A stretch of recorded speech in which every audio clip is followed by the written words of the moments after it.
In a lovely house in the forest, geologist Ish lives a peaceful life. One morning, he decides to visit the quarry to look for pyrite and ignores a call from his mother on his way out.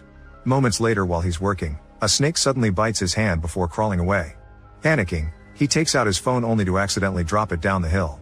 Next he uses a knife to gain easier access and sucks the venom out.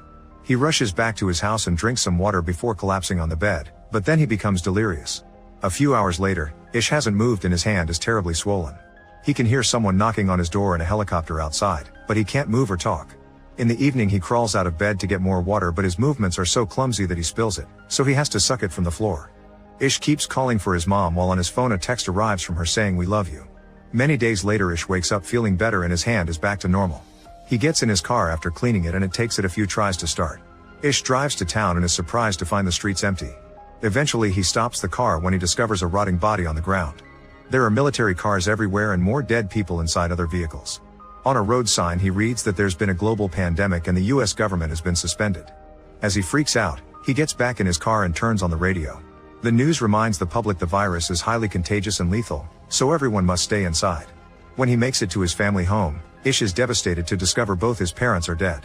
After taking a moment to cry, he buries his parents in the backyard with a kiss on the forehead as goodbye. After resting in his childhood bed, Ish keeps searching the town and finds dozens of bodies in the church. Then he picks up a bunch of supplies including a gun and drives to the bridge, only to find it blocked. He screams in frustration before taking a different road to reach Las Vegas, which is also completely deserted. Searching the buildings is unsuccessful, so Ish decides to take a break in a jacuzzi. Later he goes to a bar to get a drink and drops the glass when he's startled by a voice. These are Milton and Anne, who explains they're immune and got stuck here when it all started. Milton has recorded the announcement on his phone and shows it to Ish, who learns the virus is new and nobody knows where it came from.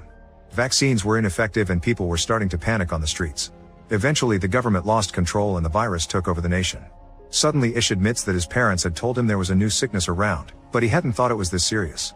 Milton and Anne tell him all nations fell, so probably there are only a handful of survivors like them around the world. Anne confesses she watched her daughters and husband die on a video call. While the duo keeps drinking, Ish leaves to take the elevator, only to realize he has nowhere to go and falls asleep on the ground. The next morning he finds Anne trying on expensive clothes from the store. Ish wonders if being alive matters, and Anne says her heart beating doesn't mean she's alive. Then the trio gathers for breakfast and Ish learns Milton's wife died here in the hotel. Ish announces he'll leave soon in an upset and leaves the table. Milton tries to convince Ish to stay, saying they have food and a generator. As he shows Ish his gun, he also reveals he and Anne have an agreement: when food runs out, they'll self-delete. When Ish points out that the country has enough resources to last a decade, Milton asks why anyone would want to live after everything they cared about is gone. Before leaving, Ish asks Anne to come with him. She turns him down but still kisses him, so Ish has to push her off. On his way out, Ish hears 2 gunshots. Furious, Ish drives down the road at dangerous speed and almost hits a dog, but he stops just in time. Seeing this as a sign, he names the dog Lucky and takes him with him. Next Ish stops at the library and gathers all the books on survival he can find. Not knowing what else to do, Ish returns to his old house to start a new life with Lucky. A year later, Ish is still alive. He keeps himself busy with chores and exercise, but he can feel he's starting to lose it and sometimes he drives his car in circles. One morning he hears Lucky barking and looks out the window to see smoke in the distance. Ish and Lucky immediately get in the car and drive to town to follow the smoke to a particular house. Emma appears on the roof with a gun, but she puts it down when Ish explains his situation. She invites him in and tells him she arrived a few days ago while sharing tea and bread. They get along pretty well, so when Ish tries to leave, Emma tells him to stay the night. The next morning Ish convinces her to come live with him so they can keep each other company. While Emma looks around the house, Ish gets rid of the noose he'd hung up when he felt hopeless. Emma notices that the rats have gotten into the pantry, so they go back to town to get supplies. At the store, they have to ignore the horrible stench coming from the bodies and a few rats. Days pass and Emma and Ish find a new routine together. They plant vegetables and go fishing for food.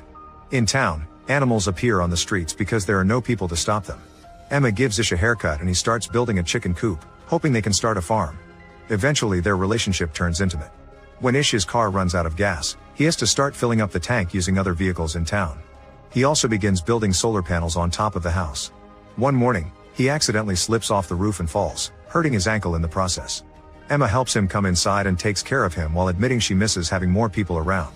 Later while he's sleeping, she looks at old pictures of her family and cries. When Ish gets better he immediately starts building again. Emma announces she's pregnant and Ish freaks out, hesitant to bring a kid to a post-apocalyptic world. He ends up looking for books on childbirth at the library, where rats are running around too. A few months later, the couple's little farm is going well with plenty of vegetables and even a few chickens. However, Emma points out she needs protein, so Ish agrees to go hunting. He finds a bunch of cows and after lots of hesitation, he shoots one as he apologizes. Then he follows a book's instructions to cut it and get the meat, which he takes home in a cooler.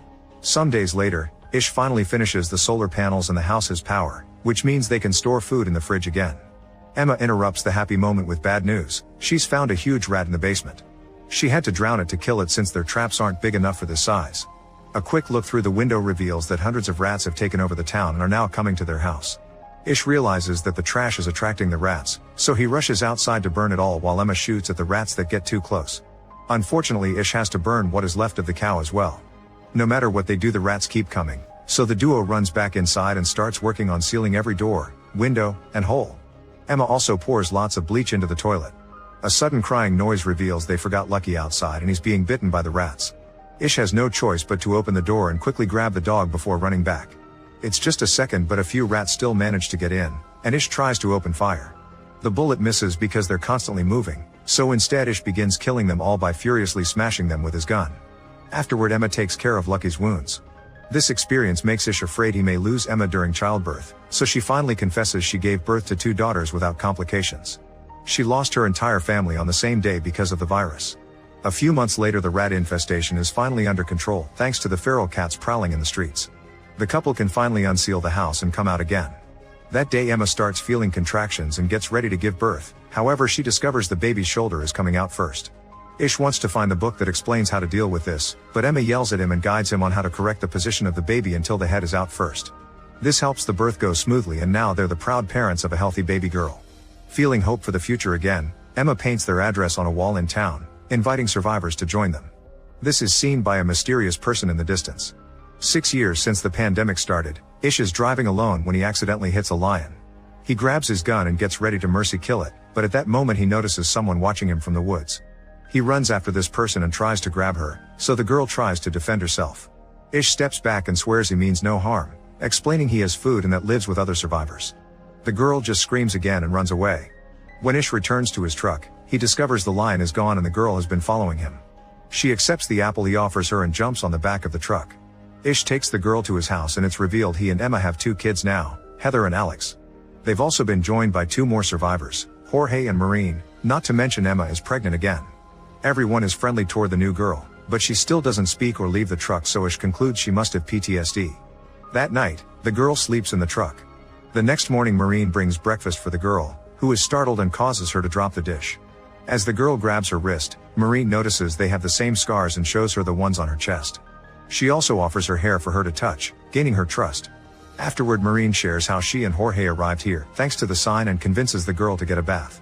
Meanwhile, Ish and Jorge go to the woods and discover 2 very rudimentary cabins with graves in the back. Moments later, Maureen goes through the girl's belongings. There are many creepy drawings in a diary and a letter that indicates the girl's name is Evie. Maureen uses the name and the girl responds well to it. She even accepts clean clothes and a room to sleep in. In the evening, Maureen shares the letter with the others. It was written by Evie's mother, who begged the reader to take care of her daughter. When the pandemic started, Evie's father took out his frustrations on her and the mother was sick, so she couldn't protect her. The group agrees to welcome Maureen to their little family. Soon Emma gives birth to a lovely baby boy named Joey. A year later, the group is having a nice day when suddenly the intruder alert goes off. After leaving the kids inside with Maureen, Ish, Emma, and Jorge grab their guns and go investigate. They find an armed woman named Molly, and after a little back and forth, everyone agrees to put down their weapons. Molly introduces them to her friends Jean, Ezra, and Raif, and they all agree to go to the house. After more introductions, Maureen realizes Jean is a famous musician. The group comes from Oregon and claims they left because of a flu outbreak. Emma tells them they can stay in the neighboring house, but Ish is still suspicious. The next day, everyone gathers to go out for supplies. All the kids must stay back and Ish is very strict when he explains the rules. Molly asks about medicine, but Ish tells her it's all gone, so they should stick to food. When they make it to town, there's a buffalo in the street and Ish tells the others to just ignore it. The group splits to look for food, but Molly ignores the rules and goes to the hospital, where she finds many disgusting bodies. Jean grabs lots of alcohol and Ezra finds a guitar for her. When the group reunites to leave, they notice Molly is gone. At the hospital, Molly comes across a feral dog and uses a fire extinguisher to scare it away. Then she uses that same extinguisher to break a lock, which gives her access to a backup stash of medicine. When she finally goes back, Ish scolds her for breaking the rules, but he has to shut up when she shows him how much medicine she's found. That night, Jean uses her new guitar to sing for everyone over a bonfire and Ezra tells a few bad jokes. After everyone goes to bed, Jorge shares his favorite memory with Maureen and they do the dirty for the first time. Meanwhile, Jean gets drunk in the kitchen. The next morning, Molly checks on Jean, who admits she drank a lot because she's trying to terminate her pregnancy. It's obvious she's having a breakdown, but Molly still promises not to tell Ezra. Time passes and the group continues to live peacefully. Jean's baby is born healthy, and soon Maureen has her own child as well. 14 years after the start of the pandemic, everyone is still living together as a big family and they celebrate Heather's birthday. Ish takes Joey to the library often, hoping to pass on his love for books. One afternoon, Ish and Joey notice that the wind is blowing pretty hard and it begins to rain, so they hurry to return home. They make sure everyone is safe inside, only to discover Lucky is missing. Ish goes looking for him and is devastated to discover Lucky has been killed by a fallen tree. Emma soon joins him and they cry together while clinging to the body. The next day, Lucky is buried in the garden. Later, Ish is watching the kids play when suddenly a mountain lion appears in the bushes. Ish tells the kids to run and jumps in to protect them, so the lion attacks him instead and begins mauling him. After so many years of silence, Evie begins yelling for help. Soon the other adults manage to rescue Ish and rush him to the hospital. Molly is a doctor, so he guides the group to help her with the injuries. She has to give Ish CPR to stabilize him before she starts working on closing up all his wounds. Meanwhile, Emma goes to the woods and when finally finds the lion, she shoots it multiple times as revenge. When Ish finally wakes up, Molly admits she isn't a full doctor, she's just a student that dropped out of college. However, Ish trusts her knowledge and soon he's able to walk again, so he goes back to his family. By the 17th year of the pandemic, Joey has become an excelling fisher and Ish is very proud of him, which makes Alex jealous. Raif and Heather are old enough to go looking for supplies alone, and while searching houses they're confused by many things from the old world. They get along well and soon they start dating. Eventually both teens are eager to see more of the world and after some discussion, their parents allow them to go. The teens fill a car with supplies and guns so they can be safe out there. Sometime later, Ezra notices that the plants are abnormally dry for this time of year. In the kitchen, Evie can't get water from the kitchen faucet and gets so nervous that she breaks the handle. A quick trip to the reservoir reveals that the water is gone because the area is going through a drought. The pipes are also rusted and broken because they haven't received any maintenance. If it doesn't rain soon, they only have a week left of water and that's only if they begin to ration. At that moment they see two vehicles passing by, so the group rushes back to the house in case these new people are dangerous.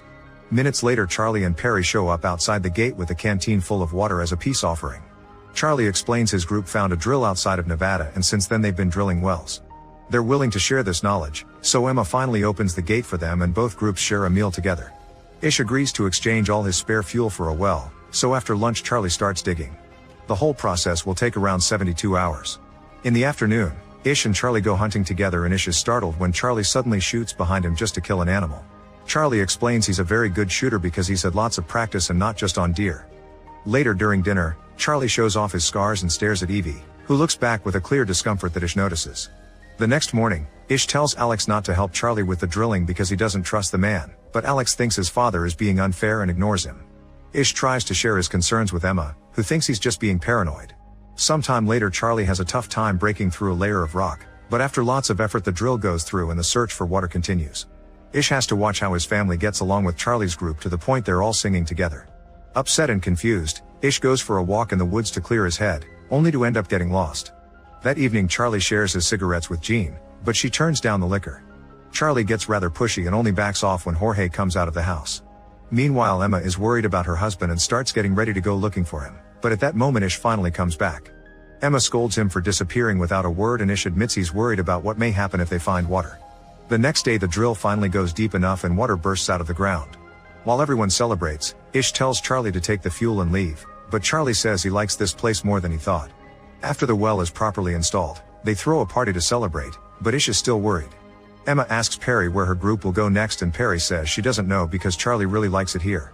Later that night, Ish hears a woman screaming and looks around to discover Charlie coming out of Evie's cottage while his friend Silas is keeping watch. Charlie ignores Ish's concerns and returns to his RV, where Perry is mad at him too. At the same time Ish goes to the cottage and finds Evie crying because Charlie took advantage of her. Ish's family gathers to discuss how to deal with Charlie. They don't think they can just send him away because he'll probably come back, so they have no choice but to kill him. An argument ensues since some people think it's self-defense while others think it's murder. They decide to vote and everyone says yes except for Jorge, who changes his vote when Maureen insists. Afterward, Ish goes looking for Charlie and asks him to leave. When Charlie refuses, the family surrounds him and Ish hits Charlie's head with a hammer. Once Charlie falls, Ish continues to furiously smash his head until he's dead. Ezra has to stop Ish as he loses his mind and keeps repeating "we had to." Then Ish tries to wash all the blood off the hammer, commenting on the irony that the blood belongs to the person who gave them water. Emma comforts Ish and tells him he did what he had to. The next morning, Charlie's body is thrown into the ocean. The family tells Perry that Charlie is gone, but she and her people are allowed to stay. Perry catches on to the real meaning and is actually relieved because she's another of Charlie's victims. Afterward, they inform the rest of the group that Charlie is gone and Silas gets angry, saying Charlie never changes plans. As Ish's group gets their guns ready in case Silas reacts, Corey points out it's a good thing Charlie is gone and the rest of his group backs him up. Silas calls them all cowards and leaves the community. When Alex comes out of the house and asks about Charlie, Ish tells him he's gone because he heard Evie. Alex doesn't take the news very well. At that moment, Silas comes back and asks to stay because he has nowhere else to go, pointing out Ish was the first person brave enough to fight Charlie's control. However, Ish doesn't let him in, saying Silas is at fault too for keeping guard for Charlie instead of warning the family. 20 years after the start of the pandemic, it's clear Earth is healing, thanks to the lack of humans. Joey and Corey have been working hard and have managed to build a modified version of Da Vinci's airplane. It needs a few more tweaks, but they hope they can fly it soon. Everyone is excited except for Alex, who is still jealous. In the evening, Joey admits he isn't feeling well and Ish makes a root concoction for him. However, in the middle of the night, Joey goes into his parents' room covered in sweat and suddenly passes out. Ish runs to look for Molly, only to discover Corey and other members are sick as well. Molly points out this is moving too fast, so it can't be a common cold, and suspects it may be related to the original virus. Ish begins arguing with her over how to proceed, but they get interrupted when Perry arrives saying she's also sick. Soon the entire household is helping Molly take care of the sick people. Still in denial, Ish takes care of Joey in his room and has a vision of Charlie watching them. As time passes, Ish spends most of his hours sitting next to Joey, which makes Alex angry because he knows his father wouldn't be as worried if he was the sick one. Sometime later, Heather comes back, but she's alone because Raif died. She can tell her parents are tired and takes over a shift to watch Joey. No matter how many days pass though, Joey doesn't get any better, and Ish thinks he's being punished by God for killing Charlie. Getting desperate, Ish decides to cut a hole in the bridge barrier, which is big enough for him and a bicycle. Now he can finally cross the bridge and reach the big city, which is covered in plants. He rushes to the hospital and after breaking a few doors, he finds lots of medicine. During his search, he has a vision of Charlie again and his guilt continues to haunt him. Ish decides to stop at the chapel and asks God to take him instead of Joey. At the house, Heather shares her journey with the others. She and Raif drove north but didn't find a single person. They got to see the beach and admired its beauty, but towns were unkept and rotten. One day, they saw some numbers with an arrow painted on a building. They started to follow them and found the same arrows painted on other buildings, trees, and even rocks, but they never took them anywhere. Eventually, they decided to stay a few days on top of a mountain. Suddenly they heard a noise and a strange man appeared in the woods. Heather tried to follow him, but he ran away. When the couple returned to their tent, the man reappeared and grabbed Raif from behind. Raif tried to fight him, but the man retaliated by stabbing him with a knife. A furious Heather immediately threw an axe at him, killing him. Raif only got to say goodbye before dying as well. After burying him, Heather started to make her way home on foot because her car broke down. Hearing all this makes Gene start drinking again. As soon as Ish comes back, he starts getting things ready for a blood transfusion, hoping to pass his immunity to Joey. Heather immediately calms him down and advises him against taking extreme measures too soon. Then she tells her to go to Molly because she's created a new medicine made from tree. Ish picks up Joey and takes him to Molly, who explains the medicine may take a few days to take effect. Since Joey is burning with fever, Ish gives him a freezing bath. A few days later, everyone is starting to feel better. Molly explains this is a strain of the original virus and she can only treat it because it's weaker. Meanwhile, Corey asks Heather for a description of the man that killed Raif and realizes it was Silas. Now he has to decide if keeping the secret or not. Unfortunately, the medicine doesn't work on Joey, who says his final words to his parents and dies in his bed. Ish doesn't take it well and drives out of the house at great speed, ignoring his family's concerns. He finds the sign Emma painted years ago and covers it up. Then he goes to the library and starts throwing and destroying the books in a fit of fury. At the house, they bury Joey with a few more people who couldn't survive the virus either, and they hold a small funeral. Later, Emma finds Ish still at the library with a match in his hands. She reminds him it was all already gone before Joey, but he still has other children and friends to live for. This convinces him to return to the house, but he still doesn't know how to live again. A few days later, Ish goes on a hike and finds a beautiful view of the perfect sunrise, which shows what the world has become. When he goes back, he tells the kids he got it all wrong. He's been trying to teach them lessons from the old world, but now they live in a different place. Ish announces they don't need him to teach him anymore because the world is their teacher now. A year later, Ish finally forces himself to enter Joey's room. While picking up all the unused things, he discovers Joey's diary. The boy had wanted to find